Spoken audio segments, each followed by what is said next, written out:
অনুষ্ঠানে সাংবাদিকদের বিভিন্ন প্রশ্নের জবাব দিয়েছেন সাবেক প্রধানমন্ত্রী শেখ হাসিনা, সেই অনুষ্ঠান হতে দেওয়ার ব্যাপারে বাংলাদেশের পররাষ্ট্র মন্ত্রণালয় একটা বিবৃতি দিয়েছে, প্রেস রিলিজ দিয়েছে, বেশ বড় প্রেস রিলিজ। এবং সেই প্রেস রিলিজের যে ভাষা, সেটা নিয়ে এরই মধ্যে আমরা বেশ বিতর্ক দেখতে পাচ্ছি। এখানে একটা ইন্টারেস্টিং পয়েন্ট হলো যে দিল্লিতে যে শেখ হাসিনার এই ধরনের একটা অনুষ্ঠান হয়েছে, উনি যে কোনো সাংবাদিকের প্রশ্নের জবাবে কিছু কথাবার্তা বলেছেন, সেই জিনিসটা যদি আমাদের দেশের মিডিয়াগুলি এই ফরেন মিনিস্ট্রির প্রেস রিলিজটা না ছাপাতো, তাহলে হয়তো আমরা জানতেই পারতাম না যে ওখানে একটা অনুষ্ঠান হয়েছে। কারণ ওই অনুষ্ঠানের কোনো খবর আমাদের দেশের কোনো প্রিন্ট মিডিয়া অথবা অনলাইন মিডিয়ায় প্রচার হয়নি। মানে উনি কি বলেছেন সে আলোচনা পরে, সে আলোচনা নিয়ে আমার আগ্রহ নাই, কিন্তু ওটা আমি শুনতেও চাচ্ছি না, জানতেও চাচ্ছি না, বলতেও চাচ্ছি না। কিন্তু আমার কথা হলো যে একটা অনুষ্ঠান যে হয়েছে, সেই এই ঘটনাটাও, এই খবরটাও আমাদের দেশের কোনো পত্রিকা ছাপেনি। কেন ছাপেনি? তাহলে কি এই অনুষ্ঠান অনুষ্ঠিত হওয়ার বিষয়টা কোনোই গুরুত্ব বহন করে না? যদি গুরুত্ব না বহন করতো, তাহলে রয়টার্স, আল জাজিরা, এপি এই ধরনের বড় বড় এবং এনডিটিভি এই ধরনের বড় বড় আন্তর্জাতিক সংবাদ মাধ্যমগুলো কেন এই অনুষ্ঠানের খবর গুরুত্ব দিয়ে ছাপলো? এই প্রশ্নের জবাব আমার কাছে নেই।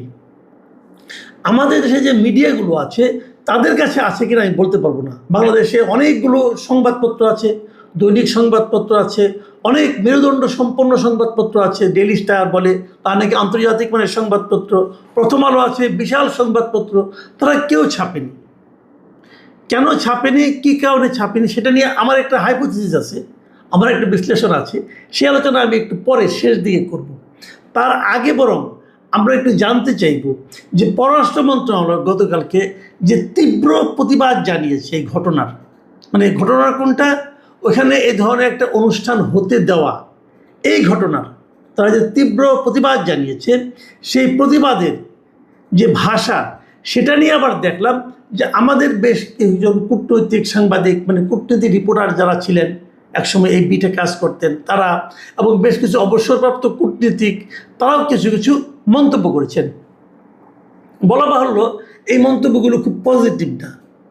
আপনারা যদি নিজেরাও সেই প্রেস লিস্টটা পড়েন, আমি এখানে দিয়ে দিচ্ছি, আপনারা দেখতে পারবেন।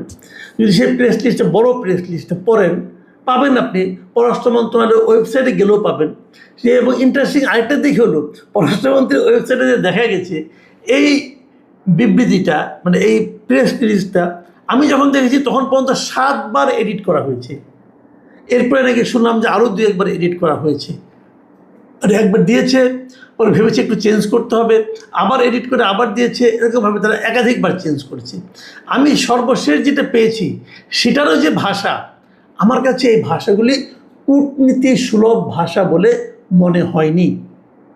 এ ব্যাপারে একসময় আপনাদের খুব পরিচিত একজন মানে সাংবাদিকের কথা বলি, মিস্টার আনিস আলমগীর, উনি ওনার ফেসবুক পেজে এই পোস্ট নিয়ে, মানে এই নিয়ে সংবাদ বিবৃতি নিয়ে, মানে প্রেস রিলিজ নিয়ে একটা পোস্ট দিয়েছেন, বেশ বড় পোস্ট। আমি পুরোটা পড়বো না, আমি ওখান থেকে কয়েকটা জায়গা আপনাদেরকে একটু বলতে চাই উনি কী লিখেছেন। উনি এক জায়গায় লিখেছেন যে আমরা প্রায় ভুলে যাই যে একটি দেশের পররাষ্ট্র মন্ত্রণালয় যখন আন্তর্জাতিক সম্প্রদায়ের উদ্দেশ্যে বা প্রতিবেশী দেশের সাথে যোগাযোগের জন্য অফিসিয়াল স্টেটমেন্ট দেয়, তখন সেটির ভাষা হওয়া উচিত অত্যন্ত পরিপক্ক, আইনি ভিত্তিপ্রসূত ও প্রাতিষ্ঠানিক। অথচ এই বিজ্ঞপ্তিতে যে ধরনের শব্দ চয়ন করা হয়েছে, বেশ কয়েকটা শব্দ উল্লেখ করেছেন, তা কূটনৈতিক প্রোটোকল বা ডিপ্লোম্যাটিক ল্যাঙ্গুয়েজের মানের সাথে একেবারেই বেমানান। এটি কোনো রাষ্ট্রীয় দলিলের চেয়ে রাজপথের রাজনৈতিক বক্তৃতার মতো বেশি শোনায়। দেখুন, আমি এটা পড়ছি এই কারণে যে আমি কিন্তু ওই বিবৃতিটা দেখেছি, এবং ওই বিবৃতি দেখে আমার মনে কিছু প্রশ্ন এসেছে, বাট আমার কাছে মনে হয়েছে যে আনিস আলমগীরের কথাগুলি অত্যন্ত গোছানো। এই গোছানো বলে আমি আপনাদেরকে এগুলো শেয়ার করলাম। এখন তিনি আবার আরেকটা কথা বলেছেন সেই কথাটা হলো গিয়ে এইটা যে স্বভাবতই প্রশ্ন ওঠে, পররাষ্ট্র মন্ত্রণালয়ের কাজ কি কোনো পলিটিক্যাল প্রেস ক্লাবের মতো বিবৃতি দেওয়া, নাকি আন্তর্জাতিক অঙ্গনে ঠান্ডা মাথায় পেশাদারিত্বের সঙ্গে দেশের স্বার্থ রক্ষা করা? দেখুন, এই প্রেস রিলিজে অনেক কথাই আছে, যেমন এই যে সংবাদ সম্মেলন যে হতে দেওয়া হয়েছে ভারতে, এটাই নাকি বাংলাদেশের সার্বভৌমত্বের উপর আঘাত, এই ধরনের কথাও এই প্রেস রিলিজে বলা হয়েছে। আমার কাছে এগুলো খুব বিস্ময়কর মনে হয়েছে। বিস্ময়কর মনে হচ্ছে এই কারণে, দেখুন আমাদের দেশ থেকে অনেকটা বিতাড়িত একজন ব্যক্তি অন্য দেশে আশ্রয়ে আছেন, সেখানে বসে যদি উনি কোনো কথা বলেন, তো সেটা আমাদের সার্বভৌমত্বের উপর আঘাত কী করে হবে? এটা আমার কাছে আমার বুঝে আসে না। আমাদের সার্বভৌমত্ব কি এতই ঠুনকো যে উনি ওখানে কি বললেন না বললেন তাতে আমরা আঘাতপ্রাপ্ত হয়ে গেলাম? আমাদের পররাষ্ট্র মন্ত্রণালয়ের পেশাদারিত্ব কি এই পর্যায়ে যে এটা আবার প্রেস রিলিজ দিতে হবে? আপনি যদি মনে করতেন যে এরকম বিষয়টা হয়েছে, তো এটাতে একটা আপনার নোট ভারবার বলতে একটা কথা আছে, আপনি তাদেরকে ডেকে বলতে পারতেন। তো ডেকে না বলে আপনি যখন প্রেস রিলিজ দিলেন, তখন সেটা কিন্তু সারা দুনিয়া জেনে গেল। সারা দুনিয়া জেনে গেল যে ওদের সঙ্গে আপনার কূটনৈতিক সম্পর্কটা আপনি কোন পর্যায়ে নিতে চাচ্ছেন। এটা কতটুকু ভালো হলো, এটা কিন্তু আমরা বুঝতে পারলাম না। ইন্টারেস্টিং পয়েন্ট হলো, এই প্রেস রিলিজ দেখেই কিন্তু আমাদের দেশের সবগুলো পত্রপত্রিকা নিউজ করেছে, কেউ কেউ করেছে, প্রায় সবাই করেছে। এবং এই নিউজটা পড়েই আমাদের পাঠকরা জানতে পারলো যে দিল্লিতে কিছু একটা ঘটেছে। কিন্তু আমি যারা নাকি এই সমস্ত মিডিয়ার মালিক অথবা মিডিয়া চালান, সেটা টেলিভিশন হোক আর পত্রিকা হোক, তাদের যারা কর্মকর্তা আছেন, তাদের যারা নীতি নির্ধারক আছেন, তাদের কাছে আমার সবিনয় প্রশ্ন, ভাই আপনাদের কি মনে হয় এই যে আপনারা কতটুকু বললেন, কিভাবে বললেন, কার বরাত দিয়ে বললেন, তার জন্য পাঠকরা বসেছিল, তার জন্য আগ্রহী লোকরা বসেছিল? এর মধ্যে আমি দেখলাম কিছু আওয়ামী ভক্তের কিছু ভিডিও দেখলাম, তারা বলল যে এই শেখ হাসিনা ওখানে কী বলেছেন, প্রশ্ন উত্তরে কী বলেছেন এবং নিজে কী বলেছেন, এই খণ্ড খণ্ড ভিডিওগুলো ওনারা যুক্ত করে দেখিয়েছেন যে প্রায় 44 কোটি লোক ওনারা এই বক্তব্য শুনেছি সারা সারা দুনিয়াতে। সত্য মিথ্যা আমি বলতে পারবো না, তবে একটা বড় লোক, বেশি সংখ্যক লোক শুনেছেন, এতে আমার কোনো সন্দেহ নাই। আমাদের দেশেও অনেক লোক যেটা শুনেছেন, তাতেও আমার কোনো সন্দেহ নাই। তো সবাই জেনেছেন, শুনেছেন, বুঝেছেন, আপনার জন্য কেউ অপেক্ষা করেন নাই। এবং আপনারা এই ঘটনার খবর না চেপে আপনাদের যে গ্রহণযোগ্যতা সাধারণ মানুষের কাছে, সেটা আপনারা আরও খুইয়েছেন। এখন আপনাদের মতো মিডিয়ার উপর কেউ তো নির্ভর করবে না, আর আগে যতটুকু যা করতো এখন তাও করবে না।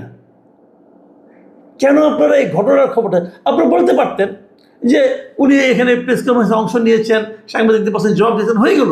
কি বলেছেন সেটা না বললেন, কারণ আপনাদের একটা ধমক দেওয়া হয়েছে। আমি দেখেছি আগের দিন একটা জাহিদুর রহমান, আবার সরকারের তথ্য বিষয়ক যে উপদেষ্টা আছেন, উনি ধমক দিয়েছেন, যেটা করলে উনি কি করবেন না করবেন অনেক কিছু বলেছেন। উনি কি বলেছেন সেটা আমরা আরেকবার বরং আপনাদের সঙ্গে একটু শেয়ার করি।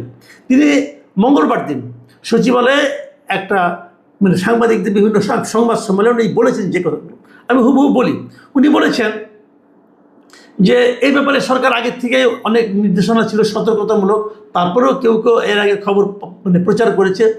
এবার বলছেন, যদি কেউ আগাম প্রচার করে যে শেখ হাসিনা বক্তব্য দেবেন এবং সেটি প্রকাশ বা সম্প্রচার করে, তবে সেটি আদালতের আদেশ অমান্য করার শামিল হবে। দুটো পয়েন্ট এখানে। এক নম্বর হলো, যদি কেউ আগাম প্রচার করে যে অমুক দিন ওইখানে শেখ হাসিনা বক্তব্য দেবেন, এটা আদালতের আদেশ অমান্য করার শামিল হবে। আর দ্বিতীয় কথা হলো, যদি সেটা সে প্রকাশ বা সম্প্রচার করে, সেটিও আদালতের আদেশ অমান্য করার শামিল হবে। উনি কিন্তু বলেছেন, তার মানে শেখ হাসিনা বক্তব্য দেবে এই কথাও বলা যাবে না। যদি ওই কথা আগাম বলা না যায়, শেখ হাসিনা বক্তব্য দিয়েছেন এটাও তাহলে প্রচার করা যাবে না। এবং ডক্টর জাহিদের এই ভয়ে আমাদের দেশের সমস্ত বাঘা বাঘা পত্রিকা, বাঘা বাঘা সম্পাদক তাদের কাপড় খারাপ করে ফেলেছেন, অজু ভেঙে গেছে সবার। কিন্তু প্রকৃত প্রস্তাবটা হলো, ওনারা কি একবার দেখবেন না যে আদালতের আদেশটা কি ছিল। আদালতের আদেশটা কি ছিল দেখুন, আদালতের আদেশ নিয়ে কিন্তু ওই দিনই আপনারা নিশ্চয়ই খেয়াল করেছেন যে মানে আইসিটির মানে যে আদালত এই আদেশটা দিয়েছে, আইসিটি দিয়েছে, আন্তর্জাতিক অপরাধ ট্রাইব্যুনাল, সে আন্তর্জাতিক অপরাধ ট্রাইব্যুনালের যিনি চিফ প্রসিকিউটর তিনি কি বলেছেন, তিনি বলেছেন যে কোর্টের অর্ডারে বলা হয়েছিল যে উনি যেন ওনার এমন কোনো বক্তব্য যে নাকি বিদ্বেষমূলক কথা, সেই বক্তব্য প্রচার করা যাবে না। মানে বিদ্বেষ নাই, বিদ্বেষমূলক কথা নয়, তা প্রচার করা যাবে। দেখুন আমি সেই জায়গাটা আপনাদেরকে আরেকবার পড়ে শোনাই। তিনি বলেছেন কোর্টের অর্ডারে বলা ছিল উনি যেন বিদ্বেষমূলক কোনো কথা না বলেন, সেখানে তাকে কিন্তু বক্তব্য দিতে বারণ করা হয় নাই, শুধু বলা হয়েছে বিদ্বেষমূলক বক্তব্য। যদি উনি স্বাভাবিক কথাবার্তা বলেন ওটার উপর তো কোনো নিষেধাজ্ঞা নেই। তাহলে জাহেদ সাহেব ওই ডায়লগ কীভাবে দেয়, উনি ওই হুমকি কিভাবে দেয়, উনি ওই ধমক কিভাবে দেয় যে উনি এখানে অনুষ্ঠান করছেন সেটাও প্রচার করা যাবে না। আর আমাদের এই সমস্ত মহাবীর সম্পাদক সাহেবরা কেন ওই ধমকে কাঁপাকাঁপি শুরু করে দিল? আমি বুঝি না এই জাহেদ সাহেবরা সরকারকে কতটুকু জনপ্রিয় করতে চায় অথবা অজনপ্রিয় করতে চায়। আর আমি এটাও বুঝি না আমাদের সম্পাদকরা কতটা মূর্খতার চর্চা করে নিয়মিত। এই জিনিসটা আমার কাছে আমার বোধে আসে না। আমি একজন সম্পাদককে এর মাঝে ফোন করেছিলাম, জানতে চেয়েছিলাম ভাই কেন আপনার ভয়টা পেলেন কোথায়? ওনার যে হুমকির কোনো রকম আইনগত ভিত্তি নেই, সেই হুমকিকে আপনি ভয় পেলেন কেন?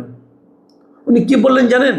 উনি বললেন যদি এটা আমরা ভয় না পেতাম অথবা যদি এই খবরটা আমরা ছাপতাম, যতটুকু আইনে কভার করে ততটুকুও ছাপতাম, তাহলে হয়তো আইনগতভাবে আমাদের কোনো সমস্যা হতো না। কিন্তু তথ্য মন্ত্রণালয়ের উপদেষ্টা হিসাবে আমাদের ওনাকে মানে কথা রাখা হলো না, এই জন্য আমাদের ক্ষতি হতে পারত। আমি কি ক্ষতি হতো? ক্ষতি হতো এটা আমরা আগামীতে ক্রোড়পত্র পেতাম না, সরকারি ক্রোড়পত্র পেতাম না, এটা আমাদের একটা বড় ইনকাম। আমি সরকারি বিজ্ঞাপন পাবো না, এটাও আমাদের একটা বড় ইনকাম। তো ওই ভয়ে আমরা ওনার যা বলেছেন আমরা ওটা ছাপিয়ে নিই, আমরা বরং পররাষ্ট্র মন্ত্রণালয়ের বিবৃতির থেকে বুঝিয়ে দেওয়ার চেষ্টা করেছি। আমরা সব সময় বলি যে মুক্ত গণমাধ্যম, এই হলো আমাদের দেশের তারেক রহমানের সরকারের আমলে গণমাধ্যমের অবস্থা এবং মাননীয় প্রধানমন্ত্রীর তথ্য বিষয়ক উপদেষ্টার বিশ্লেষণ যে কিভাবে গণমাধ্যমকে আরও উন্মুক্ত করা যায় এবং সেক্ষেত্রে ওনার নির্দেশনা। এই ভদ্রলোক একদিনও সাংবাদিকতা করেননি, একদিনও বিএনপি করেননি, কিন্তু উনি এখন বিএনপি এবং গণমাধ্যম তার মাঝখানে ঝামেলা পাকাচ্ছেন। এটাই হলো ওনার ব্যাপারে আমার মূল্যায়ন। আমরা খুব অদ্ভুত একটা দেশে বাস করি, আমরা খুব অদ্ভুত একটা বাস্তবতার মধ্যে বাস করি। এখানে সত্য কথা বলার লোক নাই মনে হয়, শির দ্বারা সোজা করে বলার লোক, কথা বলার লোক ধীরে ধীরে কমে যাচ্ছে। আইনের কথাটা বলেন, আইন কি বলে সেটা বলেন, জুজুর ভয়ে এত কাঁপাকাঁপি কেন করেন? আর